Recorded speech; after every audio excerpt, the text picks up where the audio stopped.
Hello, manifestors. I know it's been a while since I made a long video, but this is why I made a lot of short videos in the meanwhile, because I've been very busy and all over the place, and it was not easy for me to sit down and make a video. But this is it. Here is your video this week. And about a topic that I am asked over and over to make a video about, which I already made videos about this topic, of course. Among all the videos that I have, I've talked about that before, but maybe they are older videos and maybe a refresh is needed. And maybe saying it yet another way will help you understand better. If you are new here, my name is Sylviane. I teach the law of assumption, also called spiritual law, which is the law that encompasses all the other laws that you may hear about. So, the video that I have been asked to make many, many times is to explain what is revision. So the first thing I want to discuss here is, why do I see so much resistance about practicing revision? Why are there so many people saying, I do not know how to revise, and this and that and the other? Well, this comes from limiting beliefs. What is a limiting belief to start with? Well, a limiting belief is a belief. Just about all of us, as long as we are in this world, in this body, we are going to have some limiting beliefs. My goal in this channel and in my coaching is that we remove as many limiting beliefs as possible. And the limiting belief that you have in your case, if you haven't used revision yet, is that you do not understand revision.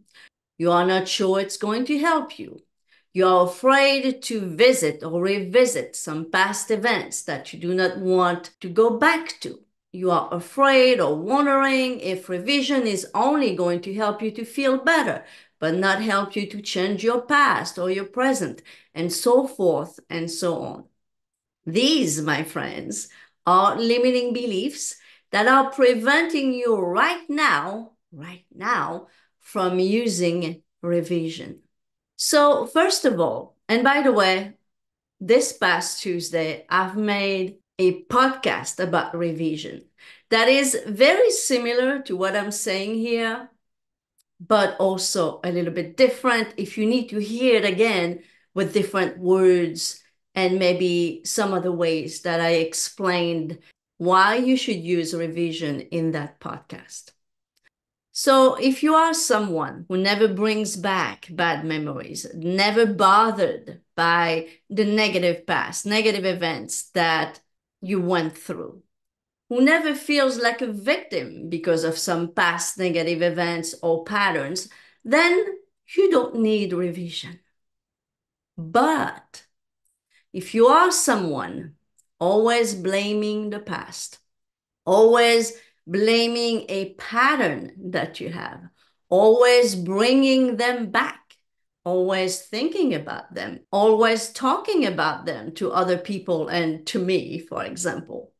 In this case, my friend, you do need revision. As I said before, when you revise, you do not even need to pretend that what happened did not happen, because creation is finished, which means that all possible possibilities exist. But when you revise, what you do is that you demolish that memory as a memory that you keep entertaining and that keeps expanding into your present and future. You erase it, you demolish it, you destroy it once and for all from your memory, from a memory that keeps infecting you like a disease. and you create another one. That new story is going to be now, from now on, entertain your mind, your imagination, instead of the old one, which is infected and polluted. This is what Neville says about revision. We cannot leave behind us the mistakes of our past, for nothing disappears. Everything that has been is still in existence. The past still exists, and it gives and still gives its results. Men must go back in memory, seek for and destroy the causes of evil, however far back they lie. This is going into the past and replaying a scene of the past in imagination, as it ought to have been played in the first time. I call revision. And revision results in repeal. Changing our lives means changing the past. The causes of the present evil are the unrevised scenes of the past. The past and the present form the whole structure of man. It is carrying all its contents with it.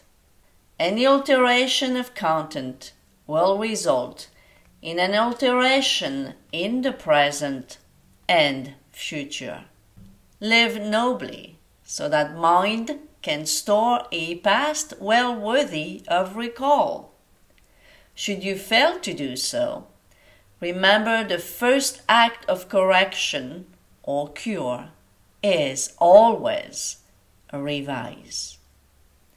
If the past is recreated into the present, so will the revised past be recreated into the present. So the first thing that Neville says here in this quote is that we cannot leave the mistakes of the past, for nothing disappears. So the mistakes are the unwanted events and circumstances and patterns, everything that is unwanted in your past.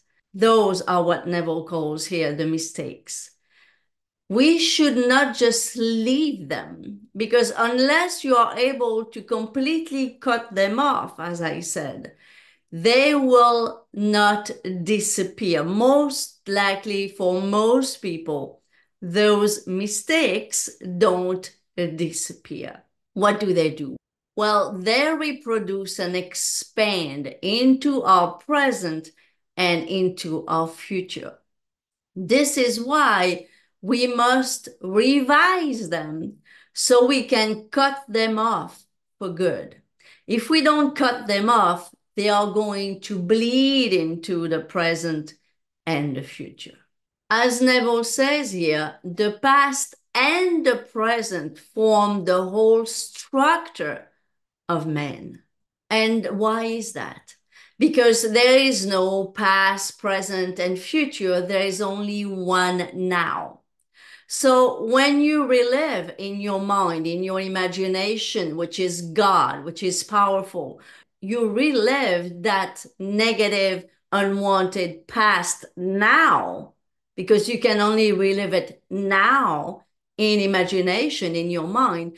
When you relive that past, you are spreading it some more into what we call the future. But really, past, present, and future is just one big moment.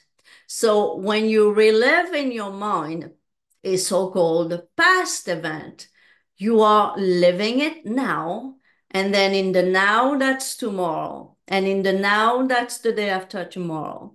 And in the now, that's a year and 10 years from now. So this is why many of you feel stuck. You feel stuck into the unwanted and say, the law doesn't work for me, and I have done this technique and nothing works for me. This is most likely because consciously or unconsciously, you keep reliving an unwanted past or unwanted pattern that you keep on bringing back into your mind. And obviously, as for the law is concerned, is creating more and more and more of the same. So this is why, if this is you, and I know for a fact, because you guys talk to me every day, I know for a fact that many of you are doing this, many of you watching this are doing this right now. In this case, you must revise whatever it is that is tying you down into the pit that you feel that you are stuck in right now. Here, Neville talks about destroying the causes of evil. What Neville calls evil, it's the same as what scripture in the Bible calls evil.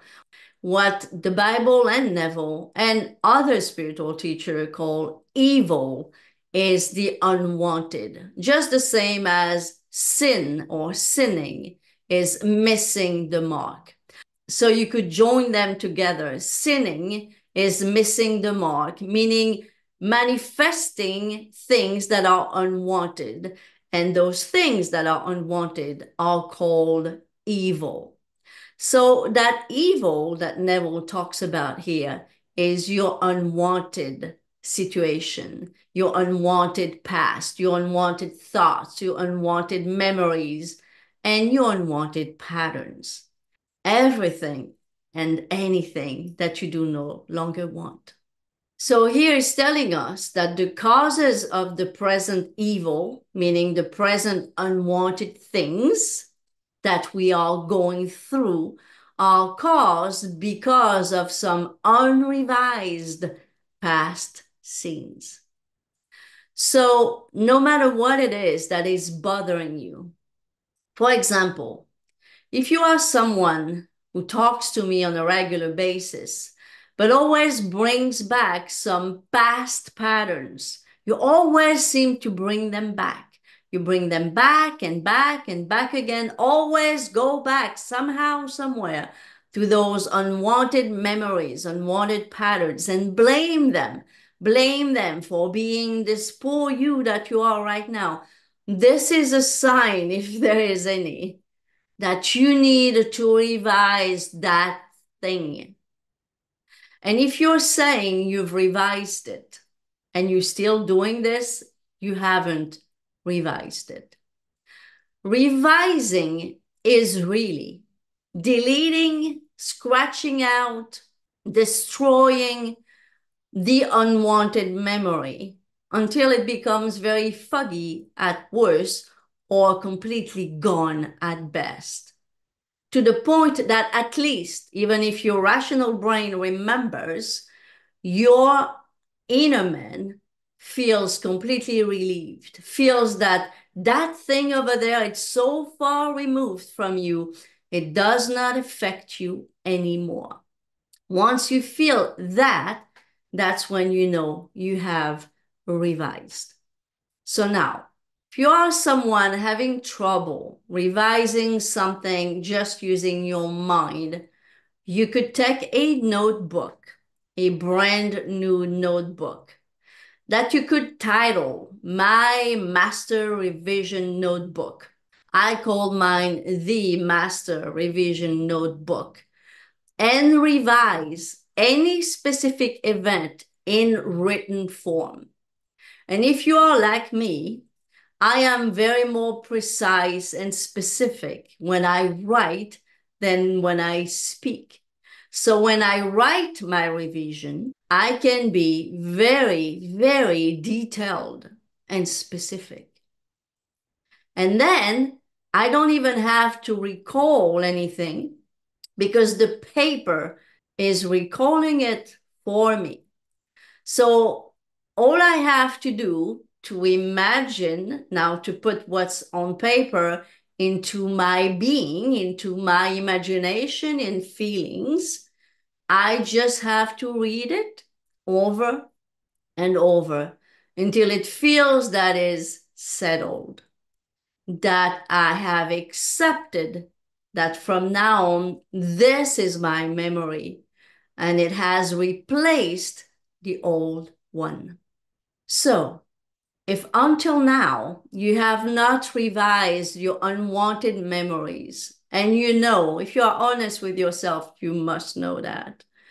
You know that they are bothering you today, that they are preventing you from moving forward, from manifesting your desires, from exploding, from getting that shift already.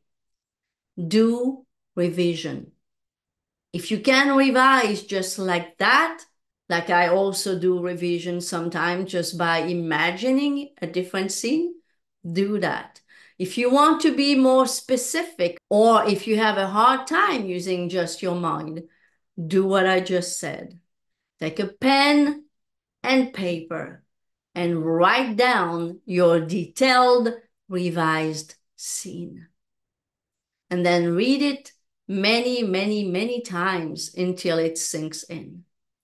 If you do that, if you trust that revision is powerful, and remember that Neville said that if he could teach only one thing of all the things that he taught, he would teach revision.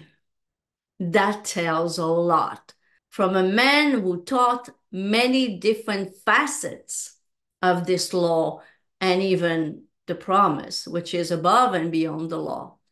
But he said that if there's only one thing he could teach among all the things that he taught, it would be revision. If he said that, it's not for nothing, guys. It's because revision is powerful. You would be shocked how your revision can delete other people's memories. I've done it, and it's almost scary, but it is true. Revision is powerful. It deletes the past, it recreates the past, it recreates the present, and it recreates the future, which is all one thing anywhere. And the reason why, with your own revision created in your own mind, you can delete other people's memories. It's not manipulation, by the way. And if you're still there, well, you need to really learn about this law. It is not manipulation. It is only a natural thing that happens because we are all one consciousness. And if in my consciousness, I create or uncreate, in this case, a specific event, the other person or other people concerned will also delete it from their consciousness. So, I hope this was helpful. I hope this answered your question about revision, and I hope this is going to be the last revision video I ever need to make, because I've never made one like this one. Thank you for watching. By the way, if you need my help to learn how to revise and other things about manifesting, you can check the link down below to my website, and you'll be able to see all my coaching packages. Also, if you like the video, be sure to like it. It helps the video to grow and be seen by more people who need to see this video so bad. And also subscribe if you are new here, and comment. I love to read and reply to your comments. Thank you for watching, and see you next time.